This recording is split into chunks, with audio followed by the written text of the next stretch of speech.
Hello everybody, welcome back to Wolfeei. Today we have two things in one video. Number one, Block Wars 16 has been announced to take place on March 29th at 3 p.m. Eastern Time, 7 p.m. GMT. This is notable because there's daylight savings going on for those of you who are not aware, mostly for the North American region, but there's a few other places that also have to keep this in mind.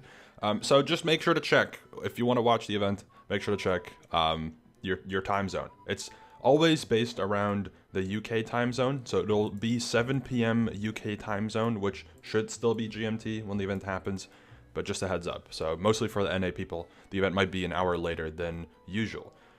Furthermore, because there's not that much to talk about in terms of Block Wars 16, we have very little info. I cannot really share a lot of info. We are still in the early stages of, invites and team making and stuff. We can do a little event review of the Baablu Block Wars.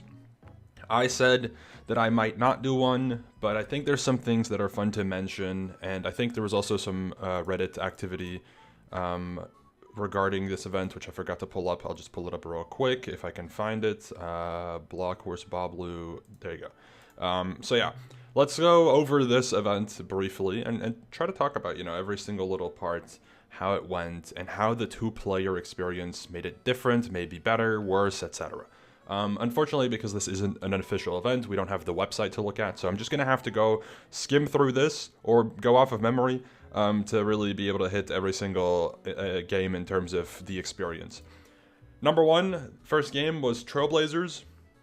Obviously, considering Trailblazers is mainly just a solo experience, there's very little team-oriented changes. Nothing about the actual gameplay experience was different. The strategy, though, was switched up a little bit, because with the usual Block Wars events, right, you have roughly equal spread or even spread among the different playstyles, maybe, more completion based, considering that's a little bit more lower tier friendly, but generally speaking, everything gets played.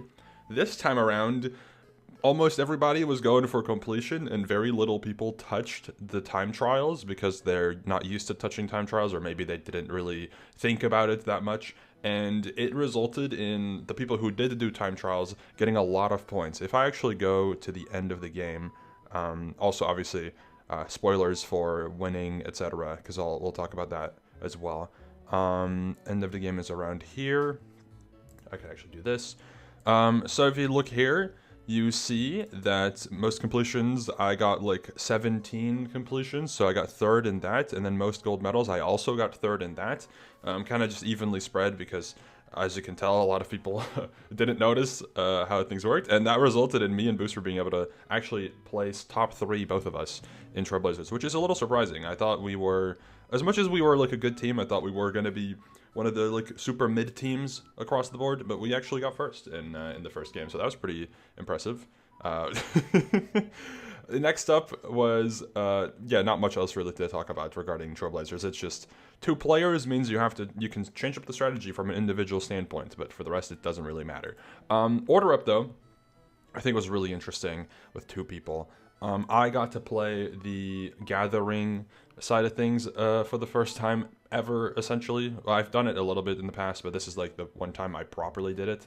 And the strategy change for this was really interesting. I actually really liked it. It actually also makes me think, would it be worth putting one of your higher skill players on gathering resources and maybe having 1 or 2 of your teammates focus on crafting, so you may be able to have 3 crafters instead of only 2 or 1, depending on what your team is. It is an interesting question to pose. Maybe there is a strategy where you can split up your top players to not both do crafting and stuff, and maybe split them across the 2 tasks. But overall, this was fun. The amount of orders that was completed was obviously going to be lower at the end of the day in this game, but I don't think it was like lower to like that big of a extent. Yeah, 21 to 20. It's about a 30% decrease from the usual performance. However, from my standpoint, look, most crops broken. I was cooking, man. The hoe that doubles your crop output was very essential in this one, because essentially a hoe makes you twice as valuable, right, in terms of gathering crops. It means that essentially you can give yourself an extra teammate worth of gathering resources, which I think is very good. And also, one thing that's very important is to really invest a lot of your upgrades into early progression, because I think the more upgrades you get early on, the more exponential benefits you gain out of it, right? So that was pretty interesting. Also, in terms of the performance here, Kira and Dev as a team across this event was very notable for having a bit of trouble. I think blue team, Andres and Clown also were kind of in that boat, but it was most notably Kira and Dev having a bit of a rough time, having never played the event before, and then also not really knowing what they were getting into. So that was quite the experience. Next up, though, was Battle. Glad to see that the PvP games weren't all left until the end, of course. Battle was very interesting. Me and Booster really struggled with this type of gameplay where you only have 2 kits, because we were like, this kit's really good, but then you're missing out on this, and this kit's really good, but then you're missing out on this. And ultimately, we didn't really figure it out super well. We had 1 round that I think went all right, and maybe 2. But I know our last round at least was quite bad. So yeah, the strategy here kind of depends on just your team build.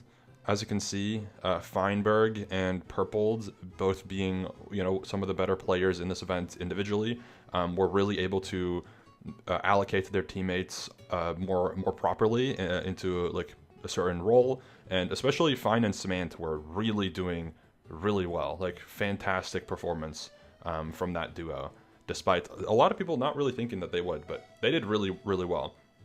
And that resulted in, let me look at the scores real quick at the end, just so I can get a recap, right, because there's no website, so for those of you who are interested in seeing the performances, yeah, you see most kills was Fine, and then Shane, overall in points, hold on, here you go, game leaderboard, it was Aqua, and then for the rest, so me and Booster didn't do horrible, but it felt like we did pretty bad, which...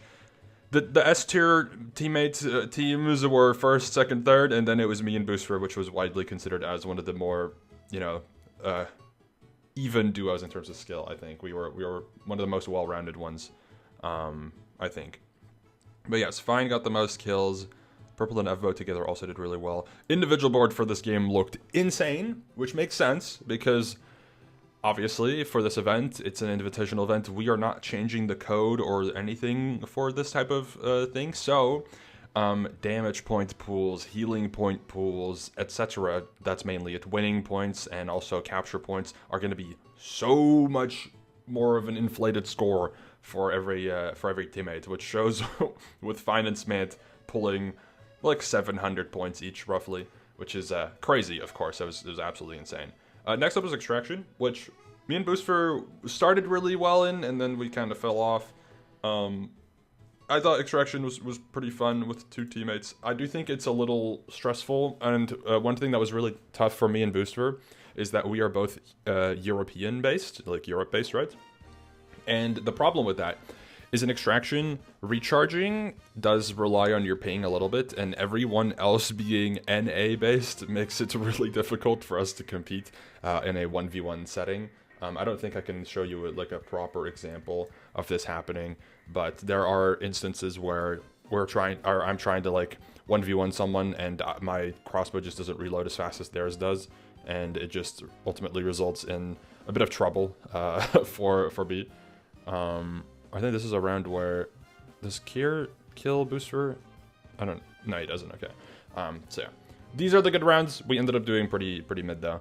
If I look at the end of the game score breakdown, here we go. Let me just quickly go back so you can see everything. Team result. Hello. Okay. Game leaderboard. We got a 4th again, which is decent, but started off really strong. Didn't end off really strong. Did alright though. So that's that one, which results make sense. Most shots landed. I tied for 4th essentially with minute tech, so I did pretty good there. Game in div board, that was that, and then overall team leaderboard. At this point, we were slipping, man. We were slipping even further. The 2 PvP games really set Aqua and Yellow apart by 1,000 points, and you're gonna see at the end of the event how that's gonna be a big deal. Either way, they made a little break. Also, another thing is that me and Booster going into this event were just kind of like out of it. I don't know why. I think I was a little tired, and then Booster, I think, was just like really worried about getting targeted because it's funny. Either way, Tomb Tines was up next, which I don't know. Tomb Tines is such an interesting game in terms of the experience for me, because it doesn't feel very unique every single time, but it also doesn't feel the same every single time, and there is still that level of risk. During this Tomb Tines, I never died, but I was really close to dying multiple times, and I thought that was pretty interesting. I think as a team of two, that game, Tomb Tines, is probably harder, but the context that's necessary is that these were like duos of competent players, right? These are duos of two people that know how to play Minecraft, and I do think that helps a lot. I think if you were to do like a lower tier player and then like a higher or middle tier player, it'd be a little bit more difficult. But I think this worked out decently well. I thought it was cool to play Tomb again, and also just to have it be given a chance in a duo format, because I think it makes for some interesting results. To go over the end, game team leader, is that what we? Yeah, okay. So game team leaderboard, Aqua team got first, of course, because Feinberg. Me and Booster ended up getting third in this, which is pretty good. Apparently, blue team didn't make it out, so that's unfortunate. Most items banked, number 4. Let's go, BP. Throughout this event, it kind of became more and more obvious that I was destined to be the fourth indiv player. There were moments where I was doing a lot better, and then I fell off, and then I came back. But realistically speaking, in this type of environment, yeah, I should be getting fourth pretty much all, like, guaranteed, considering there's 3, like, proper S tier players, and then beyond that, I'm probably the best player, so it makes sense that I should have gotten fourth throughout this. Me and Booster actually did pretty alright. We held on. We didn't do anything like crazy, but we just consistently did decent, and it worked out well. It worked out pretty well for us. Still, closed the gap a little bit on Yellow, but I don't think it ultimately comes out to matter, because now we hit the absolute change of a lifetime party, the one game Booster was most worried about, because he doesn't really like this game. And it shows, because wow, did the mental absolutely tumble after this game. So in order, we played Beep Test first, I think. No, we played Heist first. Heist is, as per usual, a game of high risk, high reward. And I pointed this out. I said we shouldn't play too, aggressively. We should be careful. We should, people often die because they get too greedy. Guess what happens? I die because I play too greedy. And that results in me scoring no points, like 6 points, I think, for our entire team, and getting absolutely nothing, essentially. Booster fully carried this game because I did genuinely nothing. Then next up was Photon, which, if you know how Photon usually goes, Photon, usually the complaint is that it's hard to find people. Well, cut out half of the players, essentially, and it was definitely hard to find people. What would happen here is, coincidentally, you'd not find anyone for a while, then you'd finally find somebody, kill them, and then suddenly someone spawns right behind you, and it's GG. Like, what do you do about it? But I feel like I have been getting the hang of things a little bit more in Photon recently, which is nice. I do think the name tags are a bit of a problem, because, for example, with that Smant kill just a second ago, I could just see his name tag, right? Like, here, if I just rewind it, you just see Smant's name tag right there. I can literally predict his movement. He's like, oh, he's walking a straight line. Shoot, boom. Like, he can't help that. That's just an issue. But yes, this was definitely an interesting game in terms of having two people. I think it was like meh overall. See, the prime example of how like unlucky this is. I see purpled, right? I'm like, oh, I get the shot on purpled. I die to Fanst. You see where Fanst came from? Behind me. Like, yeah, man, totally. So that was just completely out of control. Anyways, next up, Splat in party was rough, because Booster notoriously hates this game, like, actually does not like this game at all. And that did result in us kind of throwing. This was also probably my worst Splat I've ever played, because I was in the mentality of, I'm bad at the game. I got 2 kills. We did actually pretty okay in terms of most blocks covered, but it just felt bad. It felt like we were doing nothing, which is a little important, right? If it doesn't feel like you're doing well, you might think you're not doing well. Then beep test was going okay.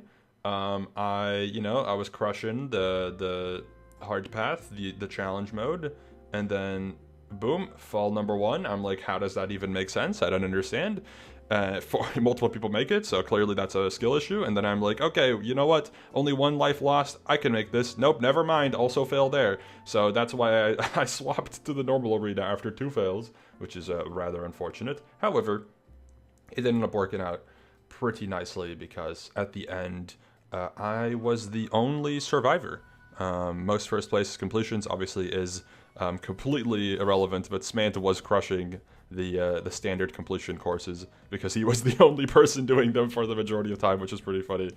I was the only one who did 18, which is the maximum that you can do, because I think, I don't even know how you get to 18, but I did 18. Oh, it's because there's 5 difficulties, 4 levels per difficulty. I failed 2 times, so that was the most. And yeah, overall we were slipping a little bit. This is a rough game for us, but it was a rough game. We were slipping a little, but it is what it is. Yellow absolutely swamped us, and then Aqua Team kind of slipped a little bit, but that didn't end up mattering for top 2 contention, because top 2 was kind of just solidified at this point already. However, next up was Spliff, which, if you watched Block Wars 15, you'll know that me and Booster actually are pretty good at Spliff. Shockingly, we are actually pretty competent Spliff duo. That was a really unfortunate clip, but we were actually a pretty good Spliff duo. However, targeting obviously is always a thing that is something that we are concerned about. I don't think we ended up getting targeted. I think literally the only thing that happened was like me and Smant at the start of the bow TNT round, where just like Smant was just like tracking me, as you can see here, and that was just like for fun, like not really that serious. But yeah, that's just like whatever, right? It doesn't really matter. Did end up doing really well. I think I win this round, if I remember correctly, right? Or I get really close to winning this round, or I just win the round. I think I just get close, because I think Feinberg dies, but then he breaks something, and then who won? Hannah won, because Hannah was up top. So I was really close to winning a round, but ultimately we were doing really good in Spliff, and then the final round I think I'd do okay as well. I got a good amount of kills in this game in general. Let me just scroll through a little bit. Do I kill? I kill somebody here. Yeah, I kill Hannah because break the block, and then she jumps. That's unlucky. I think I kill another person. If I scroll through. Oh yeah, me and Booster won this round. I just remembered. Yeah, I killed Shane at the end there, or Babo, one of the two. It was Shane. Okay. And then yeah, we won the round. I forgot about that. Me and Booster clutched up, and then we got first in the game, which is pretty good.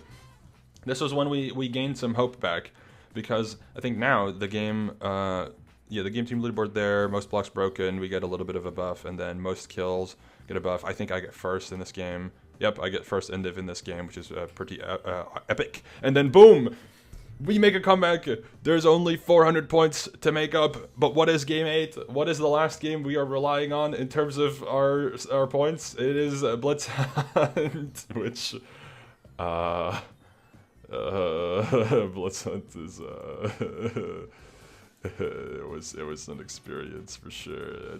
We definitely played Blitz Hunt. It's yippee. Let me see if I can find. Hold on. Let me see if I can find. I think this is the round where Booster quits or something. Or is this not the? No, this is not the round.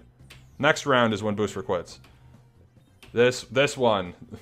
I'm just gonna here. I'll let you listen to it because it's something. There because they communicate and they tell the other hunter to come there because there's a lot of people there. What am I supposed to do? Well, let's just hope we catch everybody. We won't, but hey, worth a shot. Actually, this might have been the wrong round. I think you might have already. Right? No, this is the round. This is the round. This is the round. Oh, this is the round. Version of this fucking room. This is the round. This is the round. Oh, I went into an even more shit room. Hold on.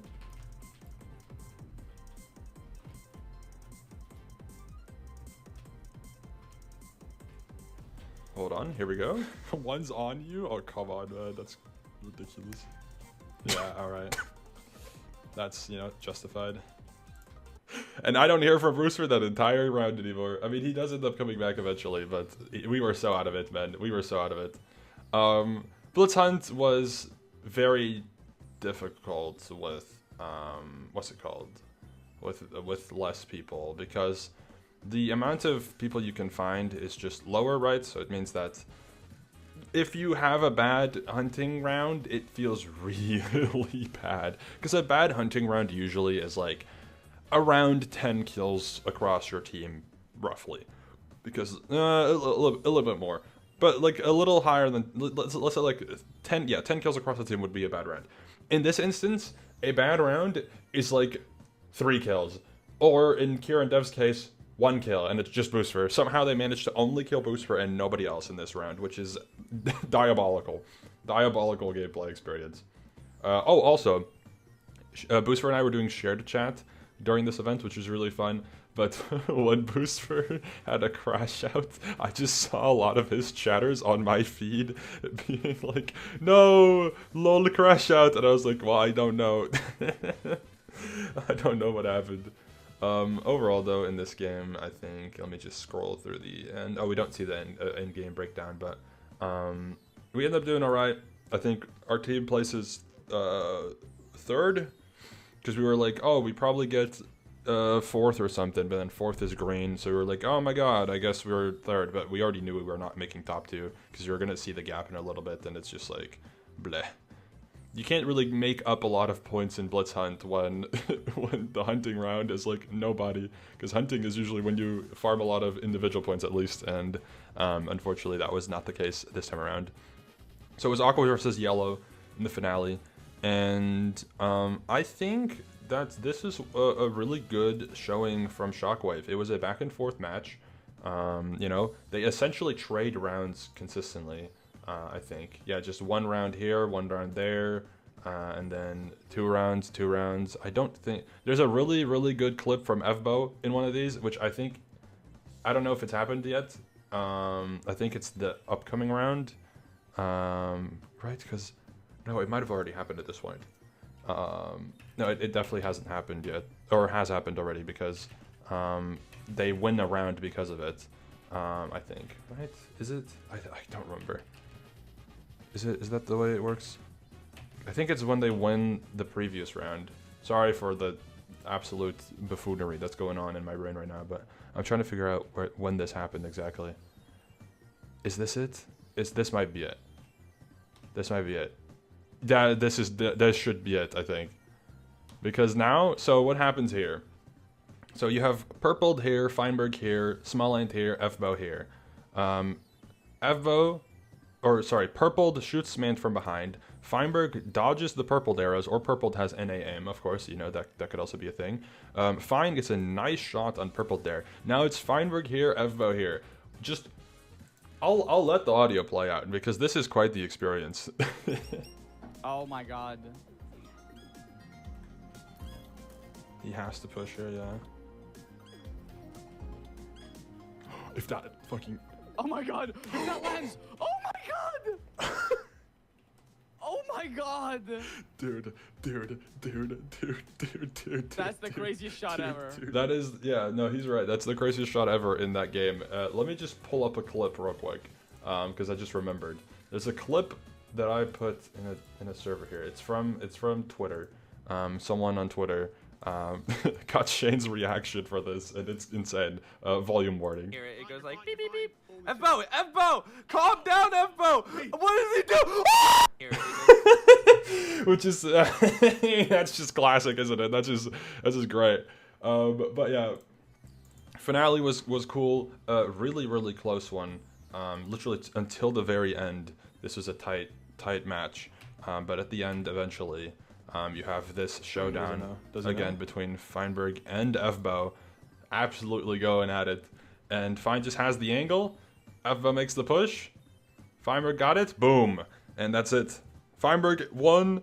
Small Lanes won technically his first one. Oh, this is an unofficial event, you know. The first time Smant won a Block Wars, which is pretty cool. And yeah, it was great. No, this is a genuinely really good finale. I think with 2 people, this game shined a little bit more. I think this was also said in the feedback that a lot of people put here as well. But yes, here Battle Extraction were really hyped, seeing how different kits and getting space worked out with only teams of 2. It's fun having to see everyone have to collect and order up in 2. Titans got a lot scary with deaths becoming even more punishing. Shockwave is particularly cool, as it was much easier for duos to keep track of 2 players and come up with strats. I think one thing that I take away most from this event is that the games got a little bit more of a chance to shine. I think for the most part, you know, the games are designed around having 5 people or multiple people on the team, like many people on a team. But sometimes that can be a little overwhelming. I think this maybe allowed some viewers to understand the games a little bit better, maybe see a bit more of the parts of the game that they might prefer or might like.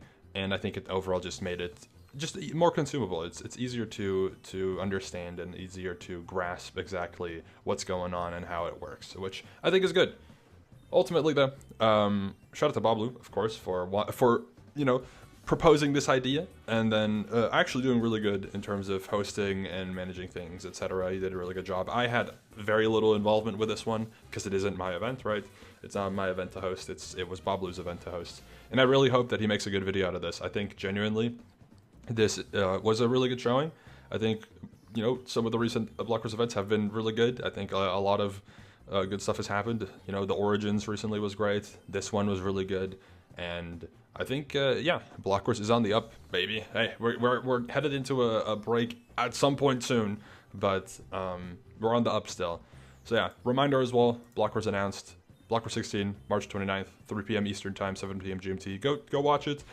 Teams will probably not be out for a little bit because they're not going to be done for a little bit. So just wait for now. But we'll cook something up. So yeah, thank you for watching. I'll see you later. Goodbye.